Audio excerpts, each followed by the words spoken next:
Hi hello welcome back to my channel. మీకు soya chunks keema బుజ్జి ఎలా చేయాలో చూపిస్తాను. సో హాట్ వాటర్ తీసుకుని దాంట్లో ఒక కప్పు సోయా చంక్స్ వేసుకొని కాసేపు ఒక హాఫ్ మినిట్ సోక్ చేసుకుంటే చాలా, ఎక్కువ సోక్ చేసుకోకూడదు. నన్ను నెక్స్ట్ స్ట్రైన్ చేసుకోవాలి. ఎక్కువసేపు సోక్ చేయకండి.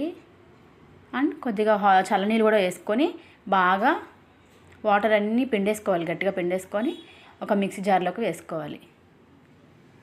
గ్రైండ్ చేసుకోవాలి. ఇట్లా మరీ బాగా మెత్తగా చేయకండి, ఇట్లా చేసుకోండి సరిపోతుంది.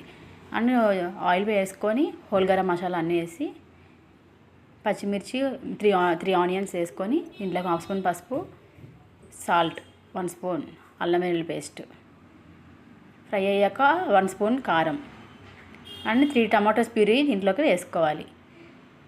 బాగా ఫ్రై అవ్వాలి. ఇప్పుడు దీంట్లోకి గ్రైండ్ చేసి పెట్టుకున్న కీమా దాన్ని దీంట్లో వేసుకోవాలి. అండ్ కొద్దిగా